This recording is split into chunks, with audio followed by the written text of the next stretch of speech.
The 164th edition of the Roy's Boys podcast starts right now. Carolina basketball family is the strongest there's ever been, there ever will be. Eight up freehand, King rights the ball. Pushes into Hubert Davis. 8 seconds. Davis trying to get free. Over to Fox. Fox, baseline. Up for the shot, dive off the glass. Oklahoma calls timeout, but the game is over. The game is over. Carolina has upset number 1 Oklahoma. Been ready on his second attempt. That one is no good. They battle for it. Loose ball. Recovered Marvin. He scores. With 20 seconds left to play, goes back to Michael Jordan. Jumper from out on the left. Good! 63, 62, 13, 12, 11. Georgetown with one timeout. Brent Brown looking. Throw away to Worthy. 35. The Tar Heels are going to win the national championship. Carolina with foul. He takes the timeout. Technical foul. Technical foul. Brown gets it into Williams. Here comes Williams front court. Williams on the drive. Gets it back out the head. Long outside shot. Short rebound. It's over. And how about the Tar Heels? They are the national champions. The Tar Heels are the national dadgum champions. And that's what it takes when you big time games. You got to compete. You do it with your brain, and you got to do it with your heart too. And that's pretty doggone good. From QCBroadcasting.com, this is the Roy's Boys podcast with your host, with Josh Marlowe. Hey everybody, welcome to another edition of the Roy's Boys podcast. We are powered by Carolina Electrical Services. Josh and Anthony back with you in person for tonight's episode as we are going to preview tomorrow's matchup with the Syracuse Orange. Carolina was supposed to play Clemson over the weekend, but COVID issues within the Tigers program postponed yet another weekend game for Carolina. So they had a whole another week off, and now they'll take on Syracuse. Like I said, tomorrow night, it will be tonight when you're hearing this, in the Smith Center, 9 o'clock on ACC Network. And, buddy, the postponement from the Clemson game maybe benefited Carolina in the short term because Clemson's playing at a really high level right now. They're a really good half-court defensive team. Really would have given Carolina a lot of problems, but these week layoffs are really a big reason why this team has not really been able to get into a rhythm in ACC play. Yeah, it's kind of a plus-minus when you look at it. There's pros and cons to the fact that you're not going to have to play a Clemson team that, I mean, we're going to, if I'm being honest right now, is probably the best team in the ACC with what we've seen work itself out over the last couple of days. So I think it's a break. But at the same time, like you said, this is a chance for Carolina to get a little bit of a rhythm because they we're playing, a game pretty much every 3 or 4 days. Now you're pretty much you're going to be 6 days in between games. So, it's definitely an adjustment for Carolina, but this is something that they've had to do all season. I mean, they found out they were going to play Notre Dame on a 48-hour turnaround, so this is not anything out of the ordinary for them. They had a little bit more time to prepare for Syracuse, and for the team that's on the other side, Syracuse, that's a team that hasn't played much this year. They've had COVID issues that have prevented them from being able to play, a decent part of their schedule, so they're going to be facing some adversity as well coming in. The game is in the Smith Center, so that's a break for Carolina, but I mean, I think there's definitely some pros and cons that you can take away from it, but I think ultimately this probably gives Carolina a better chance to continue their win streak than they would have if they would have had to face Clemson over the week. Yeah, Syracuse, they've played 9 games overall. They're 7-2. They've only played twice since December 19th. One of those was just this past weekend, a narrow 5-point win at home over Georgetown. So a lot like how Carolina's going right now, they just, because of COVID, they're not on the court as much, and they're not as much in a rhythm as they would like to be at this point in the season. As you know, with Syracuse, look, they pose problems for a lot of teams every night on the floor because they play that 2-3 zone that Jim Boeheim has made famous, albeit it's not the same zone it was when they first came to the ACC. I think the evolving of basketball has really made it more easier for teams to attack this zone, but they're going to give Carolina fits with the zone, with the length. But the thing about the Syracuse team that I really want to focus on for Carolina is this team can score the ball. Now, They're not a very efficient team shooting the basketball, only about 44% from the field, 33% from behind the three-point line, but they're scoring 80 points per game as opposed to Carolina, who's only scoring them in the mid-70s. Carolina, in fact, only made it to the 80-point threshold one time, and that was in that loss to Iowa in the ACC Big Ten Challenge.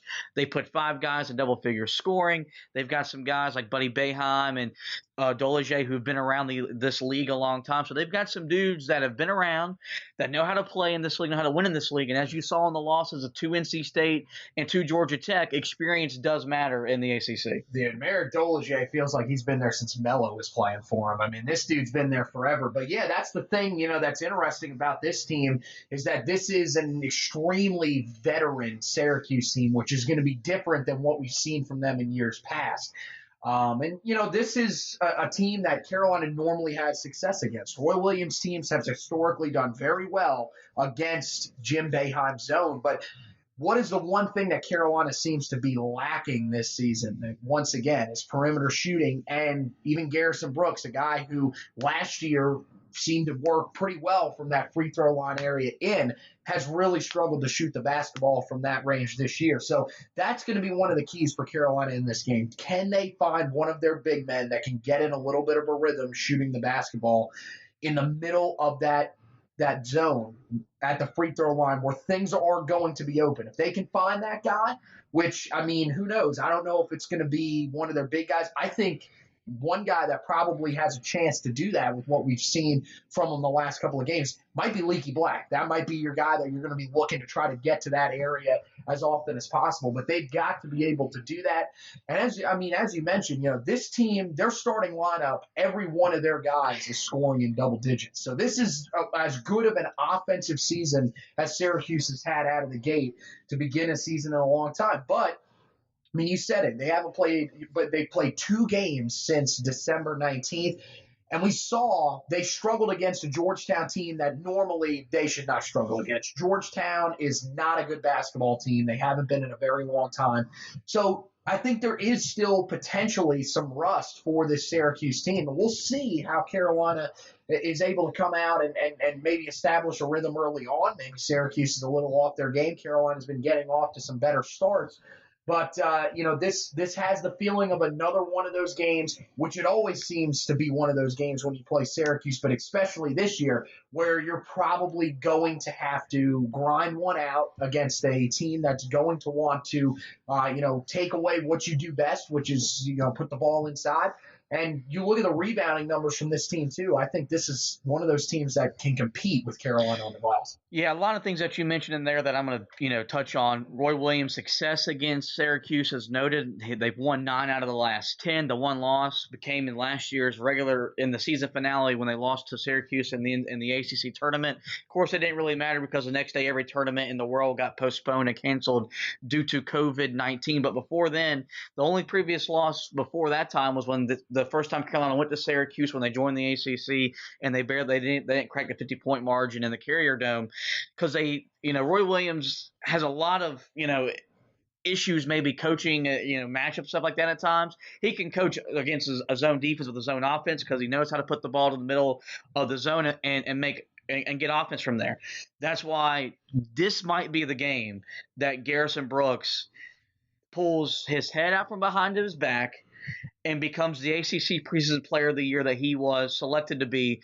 And look, we don't know what is wrong with Garrison. He may be battling depression or having some mental issues with COVID. It just doesn't seem the same. But there's something just off with him, and you can probably blame COVID. Maybe it's all the social injustice stuff that he really led up in the offseason. Maybe all that's taken a toll on him because he's gotten a lot of flack from that from our own fan base, and maybe it's just worn him down. He hasn't been the same player. He looked completely out of it the other night at Miami. He got willingly pulled more times than I've ever seen him be willingly pulled by Roy Williams in his whole Tar Heel career. And this is, of course, his senior season. But this is a game that allows him, if he's in the right mindset, to really be a difference maker because he can make that jump shot, that zone, that Jim Boeheim wants that's going to give up, he can make that, and it can kill you. Another thing about it is, you mentioned the rebounding. Look, Syracuse can handle their numbers suggest you can rebound with Carolina, but when you play it in a zone defense, you're more suspect to offensive rebounding. What's Carolina's best offense? It's to miss the shot, go get the miss, mainly Day'Ron Sharpe, and then go back up with it. Yep. So I think that there is a lot of things that there's a good recipe for success for Carolina to win this game. And with the perimeter shooting, look, they shot 45% at Miami. Leaky Black was 4-4 from 3. We're not going to ask you to make all of your 3-point attempts. You're going to have to make some of the ones that they're going to give you. There's sometimes you're going to have to take it, and someone's got to be tough enough to make it, whether it's Leaky Black, whether it's Andrew Platek. This might be a game where maybe this gets Caleb Love and R.J. Davis going, because they're going to get some good looks. The zone will allow them to get good looks from behind the 3-point line. You just got to put it through the bottom of the nylon. So I think for Carolina, like, on the surface, this may not be a very winnable game. You look at how Syracuse has got 5 guys in double-figure scoring. They can play at a really high tempo, and Carolina's barely getting out of the 60s. But this is a very winnable game for the Tar Heels, and one that, believe it or not, if they put this win, this is a resume-building win for Carolina. As I mentioned when we were previewing Clemson, they've got to start building a resume for March. It almost feels like if you're talking about what the game plan should be, that it's almost similar to what you see from Mac Brown and the football team with the mindset that he takes into games. The last 2 games, what have we seen? Carolina's kept the game close, and then late in the game, they allowed Day'Ron Sharpe to go to work on the offensive glass and find a way to finish the game. That's what you got to look for in this game. Just find a way to keep yourself in it. Don't get out of it. And, look, I think that Carolina's definitely got an opportunity here. I love what you said about the fact that you're going to have to see some guys knock down some shots from the outside. This screams Caleb Love's game to get himself going, because he's going to get a lot of good looks. I think, we've seen out of the 2 of them, he's been the guy that's been able to knock down more outside shots, believe it or not, than R.J. Davis. He's not shooting at a better clip, but R.J. Davis just can't seem to get anything to go down from the outside. We've seen moments where Caleb Love has been able to do that. And, this is also a game where I think we could see a little bit more of Kerwin Walton than we've seen even up until this point. We've seen his role start to grow as the season has gone along. Now he's had, some time to potentially impress in practice over this past week. If he can prove in this game that he can handle himself defensively, don't be shocked if we see him on the field, or on the court, I should say, in a pretty decent capacity in this one. And it could be really helpful for Carolina. But, yeah, I feel like, this is a chance for, Carolina to get a really nice win on the resume. This is a Syracuse team that, look, they're off to a pretty good start to the year. That's something they haven't really done over the last couple of years. Usually they've tried to do what they normally do, which is round themselves into form in March, and it's just a little bit too late. So this could be a pretty decent win for Carolina if they can find a way to pull it out.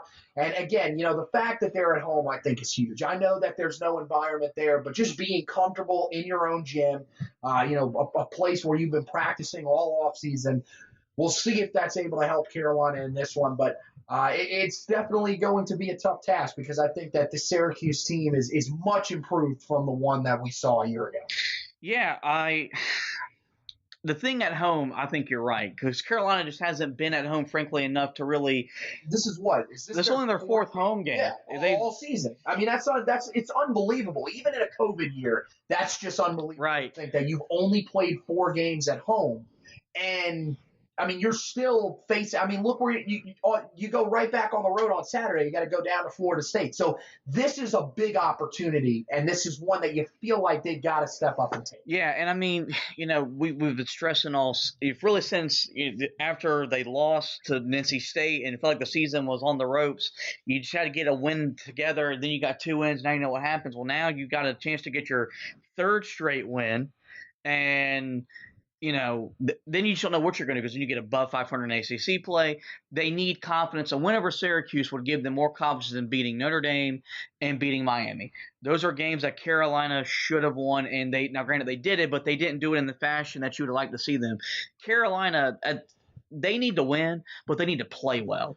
And I think that's the biggest thing about Roy Williams has been stressing is that, like, you're taking the winning because you're not playing right. You're not playing as good as you want to play. And I think that's something that I'm looking at is that, like, that's why I haven't enjoyed the wins as much because, like, they're just not playing good. Like, they should have lost. They should be 0-4 in the ACC. Now you're 2-2, and you'll take it because of everything. I mean, this is the 329th most experienced team in the country. 329th is what Ken Palm ranks his team in experience. So, like, they're learning how to win. Makes me sick. Yeah, they're learning how to win. They're learning how to just play in this conference. But, look, it's Carolina. They're not